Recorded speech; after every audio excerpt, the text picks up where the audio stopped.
Click করুন অ্যাপের bell আইকনে আর সাবস্ক্রাইব করুন এবিপি আনন্দ। সব সময় থাকুন খবরে।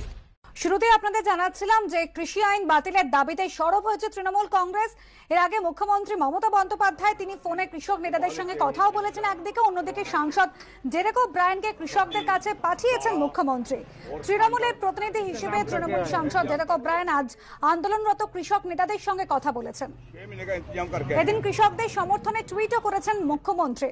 টুইটে তিনি বলেছেন, জোর করে কৃষি জমি অধিগ্রহণ করা যাবে না। এই দাবি নিয়ে 14 বছর আগে 2006-এর 4 ডিসেম্বর কলকাতায় 26 দিনের অনশনে বসেছিলাম। বিরোধীদের সঙ্গে আলোচনা না করেই রাক্ষসে কৃষি আইন পাশ করেছে কেন্দ্র। এই আইনের প্রতিবাদে আন্দোলনকারী কৃষকদের প্রতি আমার সহমর্মিতা জানাচ্ছে।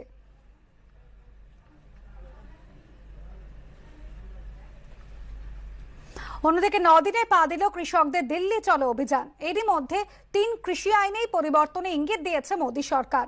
ন্যূনতম সহায়ক মূল্য নিয়েও নতুন আইনের সম্ভাবনা। এদিকে এই আন্দোলনে বিরোধী দলগুলিকে সামিল করার চেষ্টা চালাচ্ছে শিরোমণি অকালি দল। আগামীকাল মমতা বন্দ্যোপাধ্যায় এবং রবিবার উদ্ধব ঠাকরের সঙ্গে দেখা করবেন অকালি দলের প্রতিনিধিরা। আলোচনা করবে বিজেপি, এনসিপি, সমাজবাদী পার্টির সঙ্গেও। আজ এই নিয়ে কর্মসূচি ঘোষণার সম্ভাবনা তৃণমূল কংগ্রেসের। অন্যদিকে কৃষকদের কেন্দ্র বিরোধী অভিযানের সমর্থনে সরকারি সম্মান ফেরানোর পালা চলছে।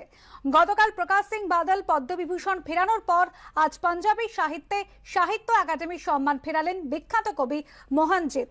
সরকারি সম্মান ফেরত দেওয়ার কথা ঘোষণা করেছেন পাঞ্জাবি লেখক জসবিন্দর সিং এবং পাঞ্জাবি নাট্যকার তথা সংবাদপত্র পাঞ্জাব ট্রিবিউনের সম্পাদক সাহিত্য একাডেমি পুরস্কার বিজেতা স্বরাজবীর সিংও।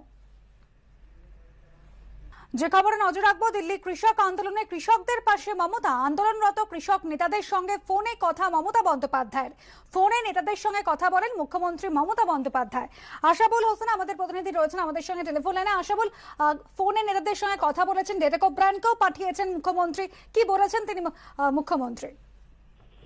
দেখো, আন্দোলনরত কৃষকদের উদ্দেশ্যে মুখ্যমন্ত্রী বলেছেন যে কেন্দ্রীয় কৃষি আইন প্রত্যাহার করতে হবে। এই দাবিতে তারা যে আন্দোলন করছেন সেই আন্দোলনের পাশে তিনি রয়েছেন এবং আন্দোলনে তিনি সহমর্মিতা জানাচ্ছেন।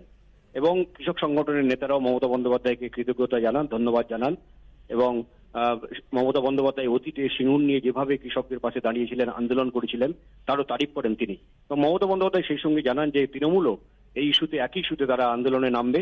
রাজ্যে যেমন আন্দোলনে নামবে, পাশাপাশি দেশের আন্দোলনেও সামিল হবে। এবং সেই সামিল হতেই ডেরেক ওব্রায়েনকে দলের তরফে মমতা বন্দ্যোপাধ্যায় পাঠান দিল্লিতে। এবং ডেরেক ওব্রায়েন আজ সকালে গিয়ে সেখানে 4 ঘন্টা আন্দোলনরত কৃষক সংগঠনের সঙ্গে তিনি সেই আন্দোলনে বসেন।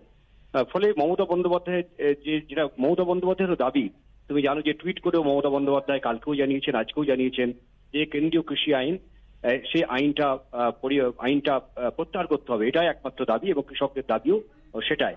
ফলে আজকে তৃণমূলের সাংগঠনিক বৈঠক আছে, ভার্চুয়াল মাধ্যমে সেই বৈঠকে মমতা বন্দ্যোপাধ্যায় সবার সঙ্গে বৈঠক করবেন। সেখানেও এই কৃষক আন্দোলনের বিষয়টা আজকে আলোচনা হবে এবং আগামী দিনে কেন্দ্র বিরোধী আন্দোলনকে কিভাবে জোরদার করতে হবে তার রূপরেখাও আজকের বৈঠকে তৈরি হবে এবং সেই মতো কর্মসূচিরও আজকে ঘোষণা করার কথা। এবং এমন একটা দিনে আজকে মমতা বন্দ্যোপাধ্যায় কৃষকদের সঙ্গে তিনি টেলিফোনে কথা বললেন এবং কৃষক আন্দোলনে তৃণমূল আনুষ্ঠানিকভাবে সামিল হলো প্রতিনিধি পাঠিয়ে। যে যখন সিঙ্গুরে তার অনশনের 14 বছর আজকে পূর্ণ হলো এবং 15 বছরে পা দিল। ফলে সব মিলিয়ে রাজনৈতিক দিক থেকে মমতা বন্দ্যোপাধ্যায়ের বার্তা যেমন তাৎপর্যপূর্ণ, তেমনি সে এই আন্দোলনে তার সামিল হওয়া, কৃষকদের পাশে থাকা, সেটাও খুবই তাৎপর্যপূর্ণ বলেই মনে করছেন রাজনৈতিক পর্যবেক্ষকরা। ধন্যবাদ আশাবুল।